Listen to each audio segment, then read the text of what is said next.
Hello guys. आज का जो हम नए क्वेश्चन के साथ आ गए हैं Q&A विद क्लाउड में, वो है हमारा brief characterization of distributed system. कि क्या क्या ब्रीफ कैरेक्टराइजेशन है डिस्ट्रीब्यूटेड सिस्टम में। तो there are key characteristics of distributed system. पहला जो आता है वो आता है हमारा ट्रांसपेरेंसी। ट्रांसपेरेंसी क्या होता है कि one of the essential characteristic है ये डिस्ट्रीब्यूटेड सिस्टम का, जिसमें यूजर जो है इंटरेक्ट करता है होल क्वांटिटी के साथ रेदर देन क्लस्टर के। कि एक पूरी होल क्वांटिटी के साथ यूजर इंटरेक्ट करता है क्लस्टर की जगह। And the system is capable of presenting itself a whole user. और सिस्टम जो होता है कैपेबल होता है प्रेजेंट करने के लिए अपने आप को whole as a whole to the user. इसे हम कहते हैं ट्रांसपेरेंट, मतलब कोई ट्रांसपेरेंसी नहीं है, सब कुछ ओपननेस है उसमें।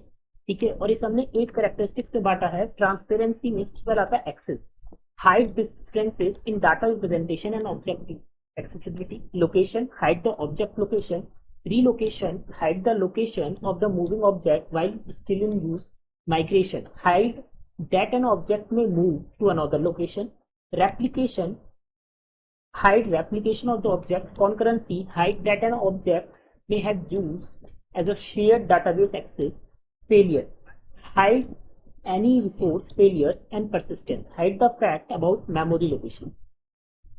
नेक्स्ट हमारा आता है हेट्रोजिनिटी। हेट्रोजिनिटी जो है वो एक करेक्टरिस्टिक्स है हमारे डिस्ट्रीब्यूटेड सिस्टम का। Heterogeneity refers to system's ability to operate on various hardware and software components. कि हम क्या कर सकते हैं, सिस्टम को ऑपरेट कर सकते हैं वेरियस हार्डवेयर और सॉफ्टवेयर पे। Middleware in the software layer helps achieve heterogeneity. जो मिडिल वेयर होते हैं वो जो है हेल्प करते हैं अचीव करने के लिए हमें हेट्रोजिनिटी में। The goal of the middleware is to interpret the programming call such that distributed system processing get completed. Next हमारा आता है ओपननेस। ओपननेस में बात करें, another important characteristic distributed system की होती है ओपननेस। डिस्ट्रीब्यूटेड सिस्टम ओपननेस जो होता है वो डिफिकल्टी होती है इन एक्सटेंडिंग और इम्प्रूविंग द एग्जिस्टिंग सिस्टम। की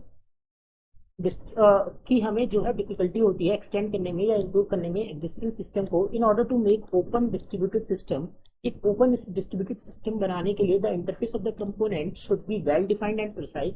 हमारा जो है इंटरफेस जो कंपोनेंट जो होते हैं वो वेल डिफाइंड और प्रिसाइज होने चाहिए।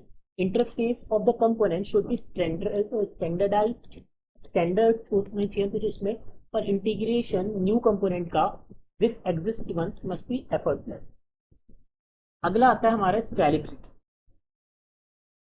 इन टर्म्स ऑफ इफेक्टिवनेस स्केलेबल एक मेन सिग्निफिकेंट कैरेक्टरिस्टिक्स हो जाता है डिस्ट्रीब्यूटेड सिस्टम का। ये रेफर्स करता है हमारी ability of the system to handle the growth of numbers of user increases. Scalability जो होती है वो एकम्प्लिश होती है by adding more computer system to existing network. एक एग्जिस्टिंग नेटवर्क में और ज्यादा डिस्ट्रीब्यूटेड नेटवर्क्स को हमें जोड़ने में जो है हमारी स्केलेबिलिटी इंक्रीज होती है। सेंट्रलाइज सिस्टम अफेक्ट करता है स्केलेबिलिटी को और डिस्ट्रीब्यूटेड सिस्टम के। If system is centralize more nodes will try to communicate which result in bottleneck at a particular time in a system.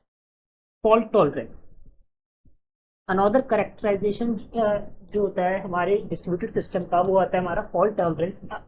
जो डिस्ट्रीब्यूटेड सिस्टम होता है वो जो है very likely to prone to system failures.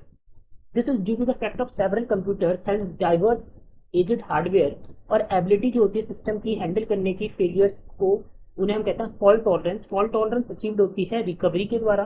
System and process will have store the backup, एक backup होता है जिससे हमारा सिस्टम जो है रिकवरी कर लेता है। और redundancy, when a component act predictable in control way, जब कंपोनेंट एक्ट करता है प्रेडिक्टेबली कंट्रोल वे में तो हम उसे रिडंडेंसी कहते हैं।